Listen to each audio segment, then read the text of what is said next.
Hello there and welcome to The Ring, Euronews' weekly debate show. I'm Maeve McMahon, broadcasting from the Europe House in Dublin, the capital of Ireland. Well, as you know, each week on The Ring, politicians go face to face on some of the most pressing issues facing the continent today.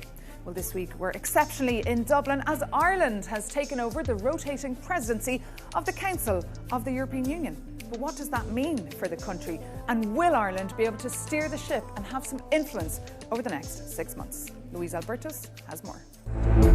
An EU member since 1973, Ireland is now in the spotlight as it takes on the presidency of the Council of the EU for the next 6 months. With an ongoing war in Ukraine, pressure to finalize the EU's long-term budget, and growing demands for greater technological and energy independence, how will Ireland succeed?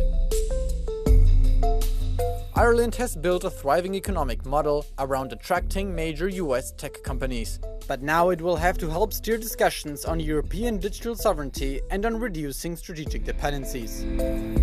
Europe is also under pressure to strengthen its defense capabilities. But Ireland's military neutrality and decision not to join NATO could make this one of the most sensitive issues of its presidency. Can a small country like Ireland make a big impact?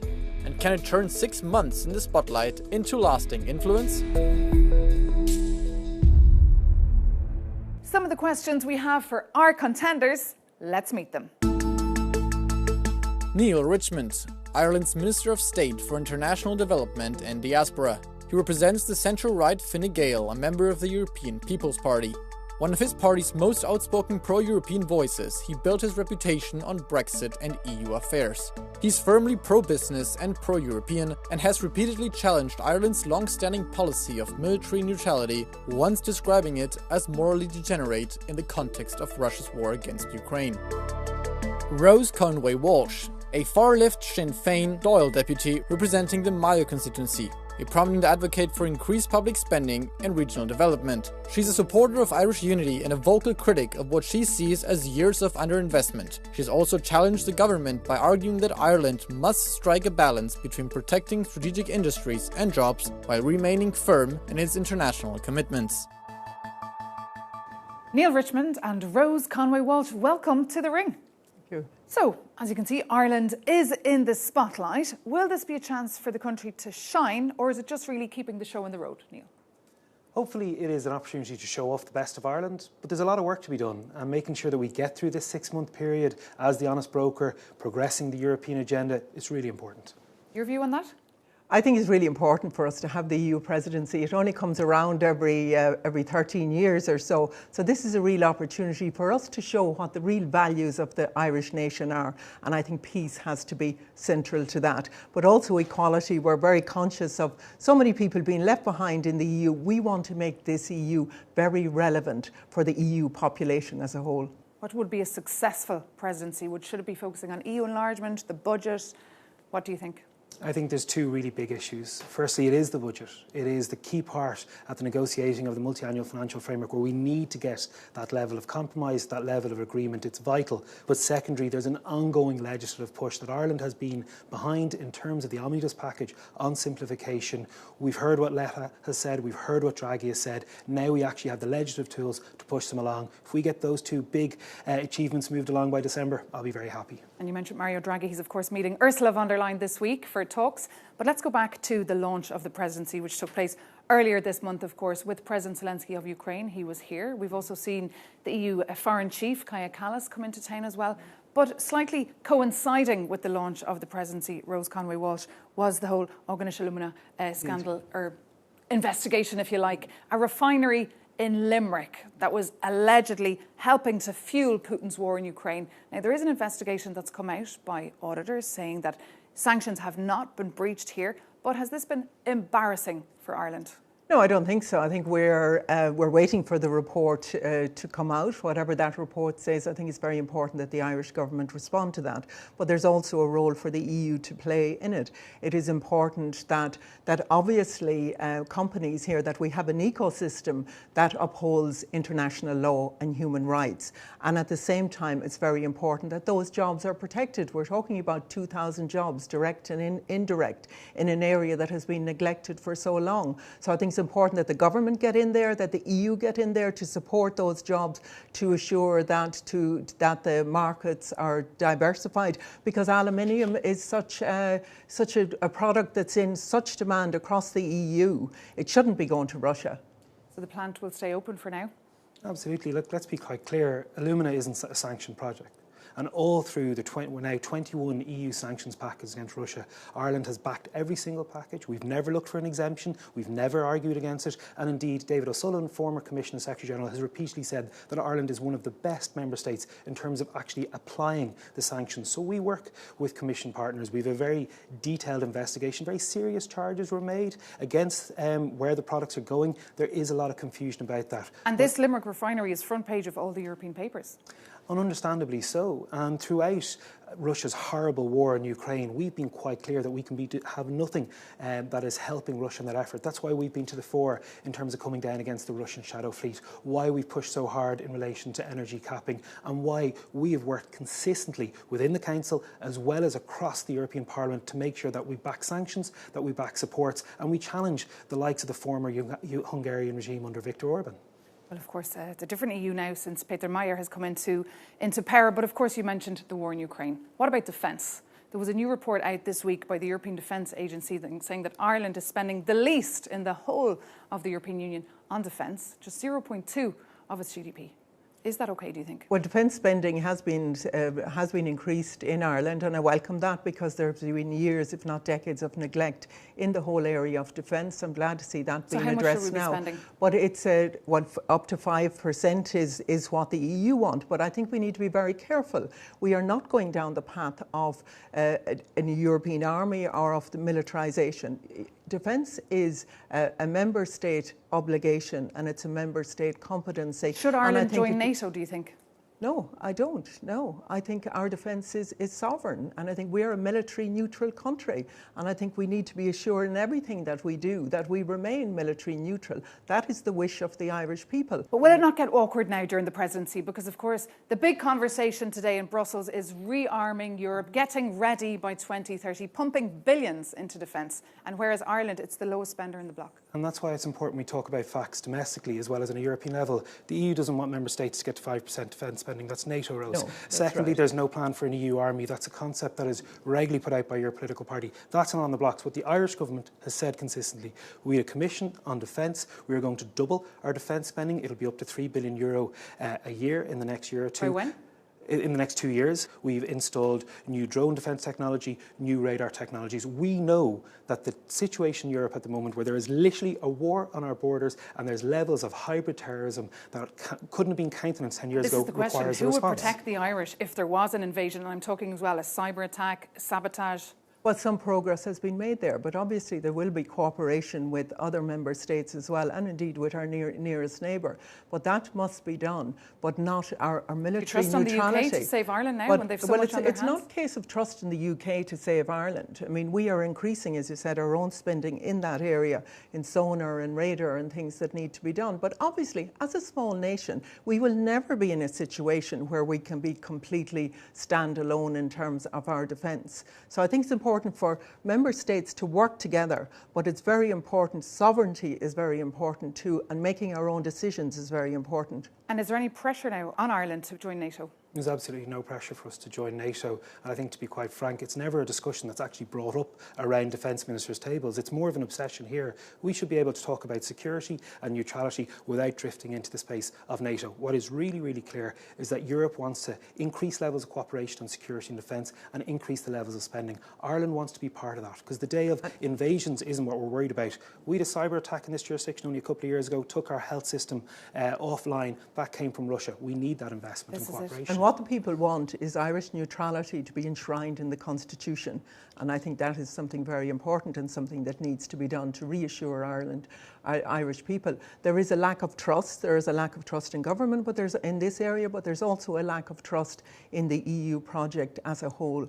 Rose, that's completely false. You can't just say, you've just presented something that's factually please incorrect. Let me finish my sentence. Okay, but I have to correct your sentence and then we'll bring in Neil Richmond. There is a creeping militarisation. If you look at the EU spending spending and the EU funding that we have. People do not want funding spent on militarisation when so many people are suffering with the cost of living and going without, and there's been so much neglect in areas. Would you agree with well. that? People actually are struggling back home and they don't want to spend on defence? But people realise that you do need to invest at home. Even when your grocery bills are tough, you still need to spend on locks on your doors and you still need to have a house alarm.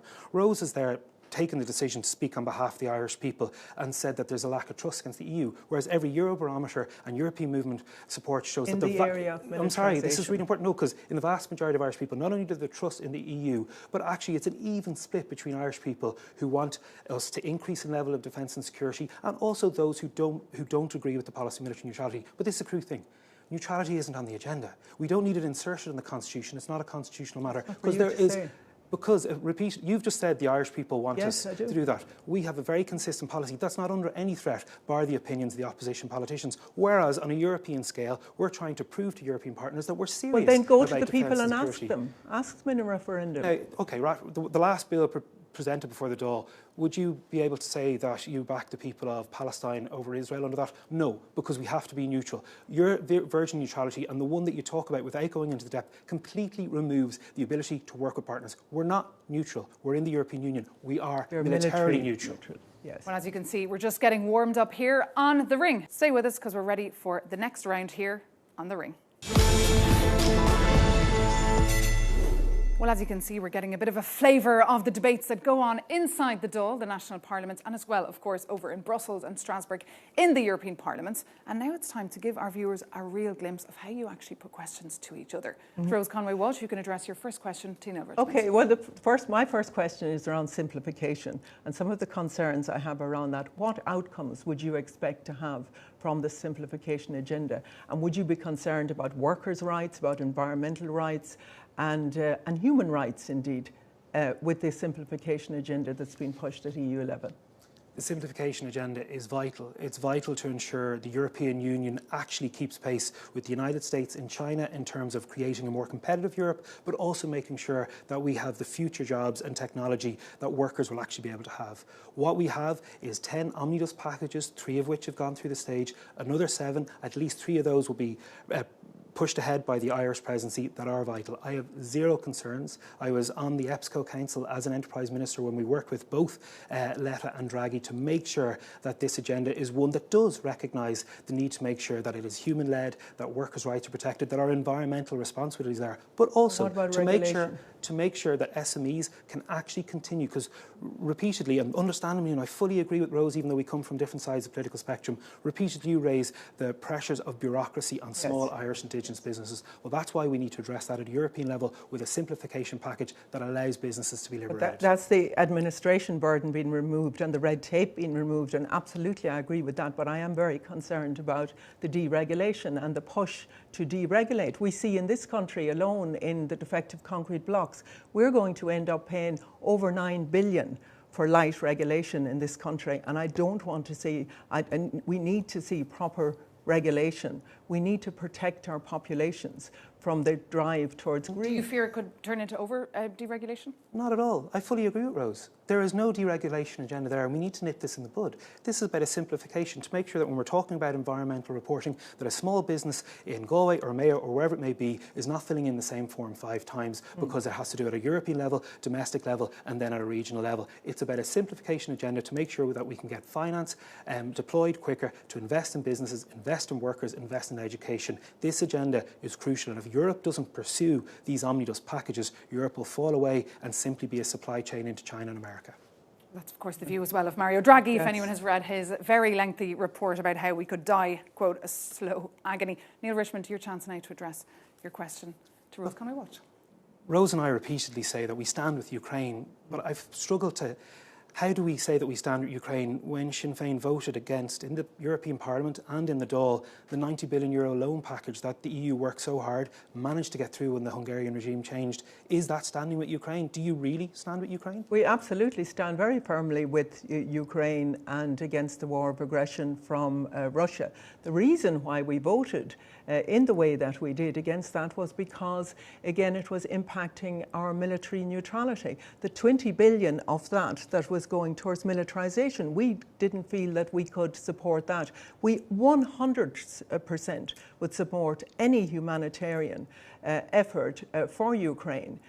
But there's a difference there, and I would ask at EU level that these be separated so that we would be enabled to vote for the humanitarian effort without the militarisation. I don't want us to be paying for weapons to be sent to any country.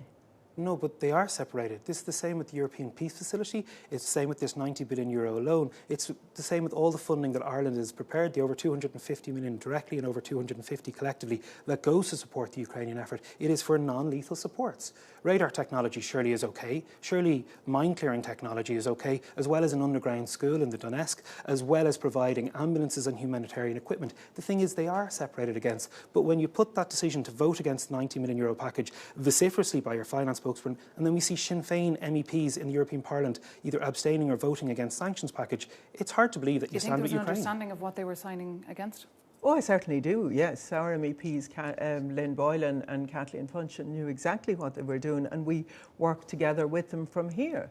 But we will not. We will vote. So why did they vote against sanctions package? Because we will vote for humanitarian I'm talking about sanctions packages now. You tied together, you vote against the €90 billion loan assistance domestically and on a European level. At the same time, your MEPs, not just from the group of the left, from the Sinn Féin MEPs, have repeatedly voted against or abstained against the 21 sanctions packages. How on earth can they do that? Because sometimes when things are all bundled in together and you have sanctions amendments, so the amendments weren't accepted, or the amendments weren't voted in it. But we're talking about Ukraine and our stance in Ukraine, and Sinn Féin as a party stand absolutely firmly with Ukraine. Well, should Ukraine join the European Union? Twist it any other? Absolutely, yes. And I think that's one of the things that the Irish presidency can do, Ukraine and Moldova, in terms of the expansion of the EU, and that needs to be quickened as quickly as is possible. Well, we've heard the views from our politicians here. Now it's time to bring in a new voice. I'd like to bring in the voice of Andy Burnham, the brand new Prime Minister of the United Kingdom, the 5th Prime Minister in just 4 years. Speaking earlier this week, he said, "I have a plan, I have a style, it's my style, and that's my mission as your new leader, to bring back hope." What's your view on the new Prime Minister of the United Kingdom and what it will mean for Ireland-UK relations? Well, he's one in a long line of Prime Ministers in the last 10 years. I wish him well in the job that he's doing. I think Britain has very many challenges. He has lots of challenges to sort out. But for us as a nation, obviously, we want our Irish independence. We want to be in charge of our own affairs. We want to be good neighbours with those beside us. We would hope that he will facilitate that, as was outlined in the Good Friday Agreement. And Neil Richmond, he's been sworn in on the very week that the EU and the UK were meant to host their summit, all about getting closer together. What will all this mean now, do you think, for Brussels-London relations and, of course, for Ireland? I think directly in British-Irish relations, this is a good thing. Relations between the two countries, and indeed relations between Britain and the European Union, are so much better today than they were a number of years ago under the likes of Liz Truss or Boris Johnson. I give credit not only to Keir Starmer, but indeed Rishi Sunak for bringing that along. But from a European point of view, there is an opportunity to get ever closer with Britain.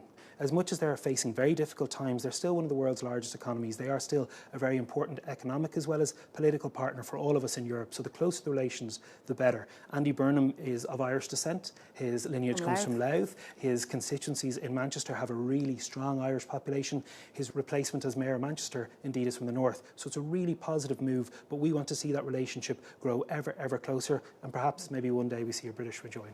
Would you agree with that? Well, I would like a separation from Britain, never mind us joining closer together, but there are things that we need to tackle together as two islands, like climate change. And is that separation feasible? Just back to that debate on United Ireland. Yes, is that feasible? Absolutely it is. I mean, we've seen even in the last week, Neil's own government or a party leader bring it on the whole business. I think it is. We believe that it's possible by 2030. We're coming up to the 28th anniversary of the Good Friday Agreement. And I know there's an interparliamentary conference as well that will look at the peace agreement that we have here. I think the EU member states have a lot to learn from our peace agreement. It is the international legally binding agreement, one of the most enduring in the world. That's the view from Rose Conway-Walsh. But now it's time to take a very short break here on The Ring. Don't go anywhere.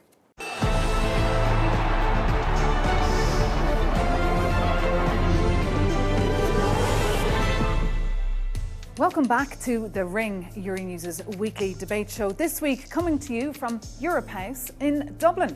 I'm Maeve McMahon, and for this edition, I'm joined by Neil Richmond and Rose Conway-Walsh, and we're zooming in on the fact that Ireland is currently holding the rotating presidency of the Council of the European Union. Now, we've already heard some views from our politicians. Now it's time to hear from you. We took to the streets of the Irish capital to ask people what issues they wanted Ireland to focus on over the next 6 months, and first, if they even knew the presidency was taking place. No. I'm away up until the end of the year, yeah. No, I didn't know. No, I don't know anything about politics, I'll be honest. Yes, I did. I don't think there's issues that can push, but I think it should shine a spotlight onto the issues we have here in Ireland. So like the homelessness crisis, for example, I think that should cause a little bit more pressure on politicians to get it done. The one thing that is anxiety-inducing for me would be the fact that everyone is investing more in militarisation. So disarmament would be key. Divesting from that and maybe investing more in education. More support for Palestine, less Israeli products on shelves.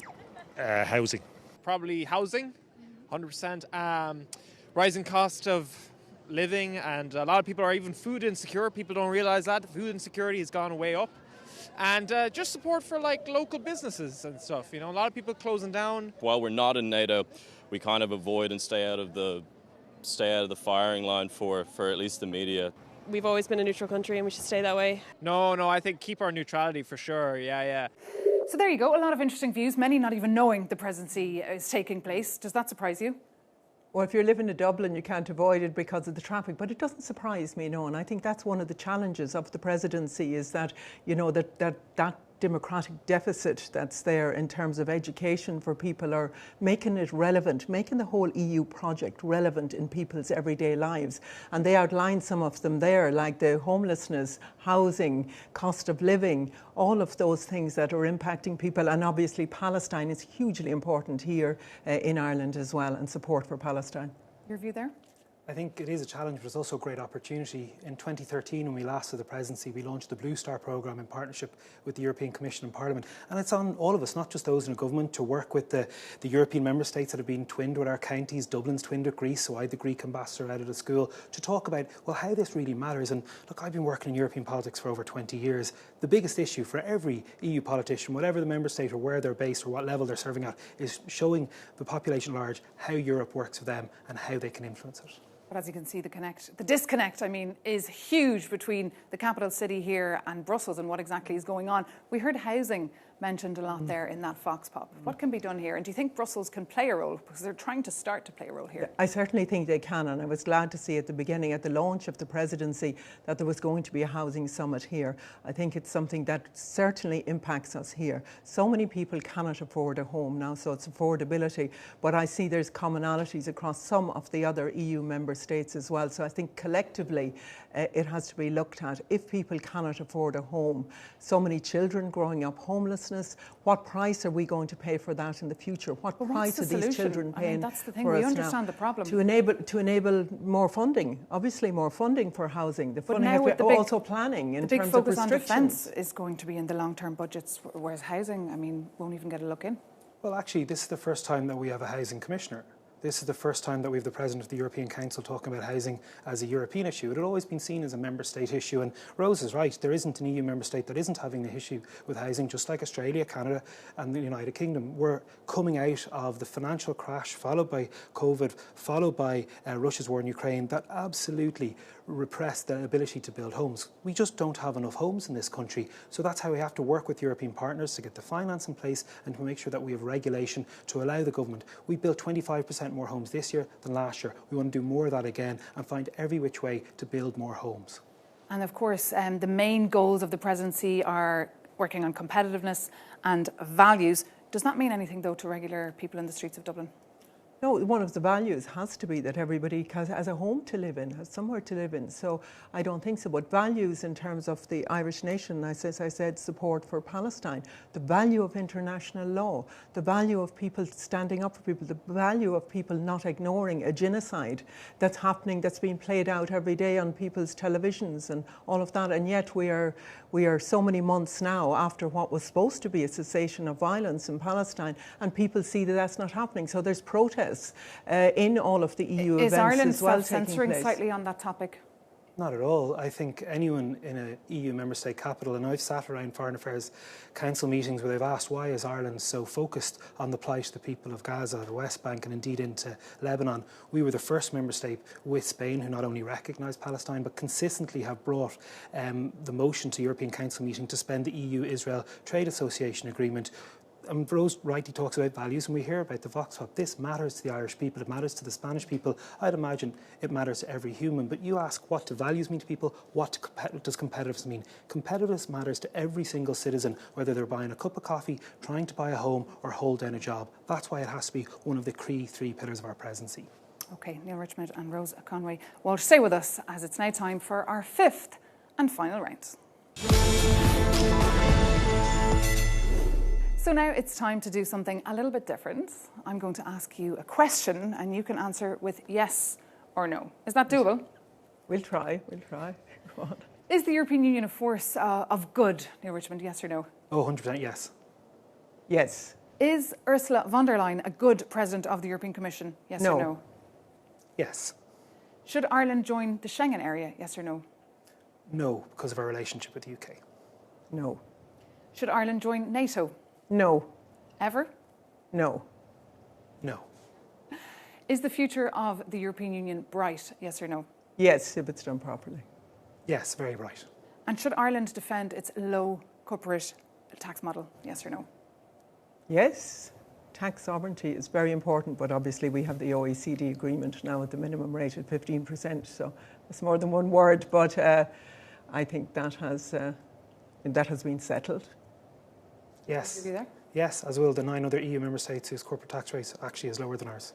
As you can see, tricky to fit into a yes or no there. Is Ireland, though, too dependent on big tech companies? No. Yes, I think we need to invest more in our indigenous companies. What about the climate? Is Ireland doing enough to reach its climate targets? Yes or no? No, to be honest. No. You both agree on that? You agreed on a couple of things, right? Don't tell anyone. Neil Richmond and Rose Conway Walsh, that brings this edition of The Ring, coming to you from the Europe House here in Dublin, to a close. Thank you so much for joining us, and thank you for tuning in. Any comments or any issues that you'd like to address, you can always reach out to us here on The Ring at Euronews.com. For now, thank you so much for tuning in. Take care and stay with us on Euronews.